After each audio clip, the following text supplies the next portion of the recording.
The Sleepy Village, Part 3.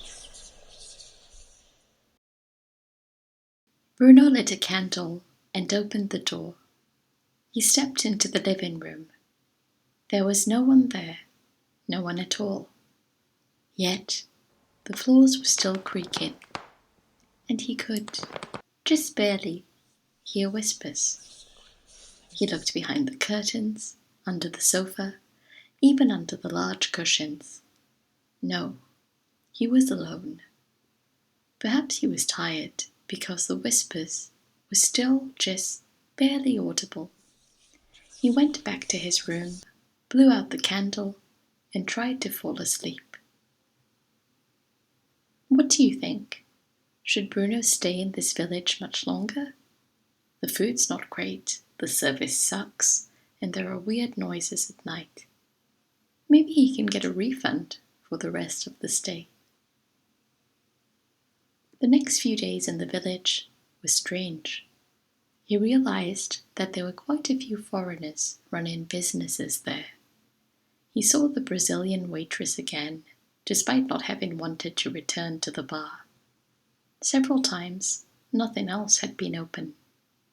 The main meals available were rice, pork and bean stew, and baked potatoes.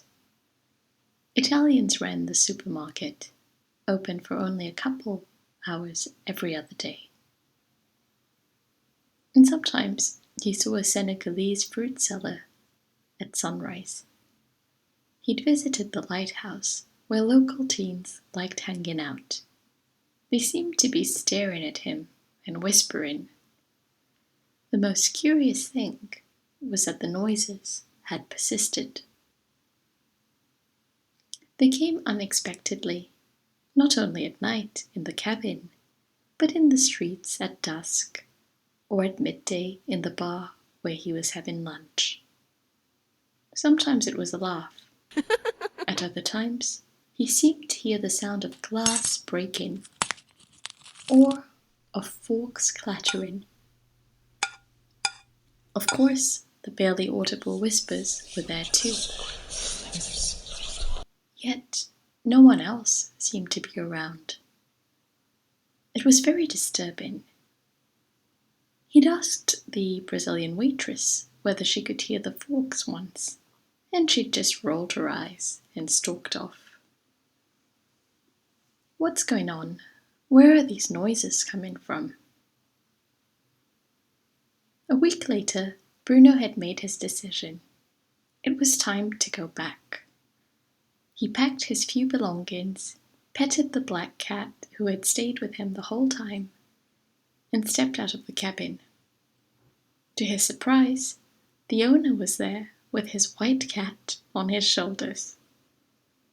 Bruno hadn't told him he was leaving, and in fact had been on his way over to the man's pink and white cabin on the same strip. "Leaving already?" he inquired. Bruno nodded, thanked him, and handed him the keys to the cabin. The man said nothing, but continued staring at him, as did the white cat. Uncomfortable, Bruno nodded again and went on his way.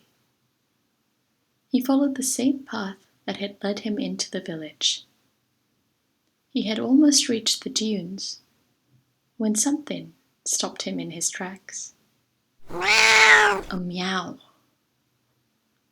He turned to see the black cat running towards him, meowing.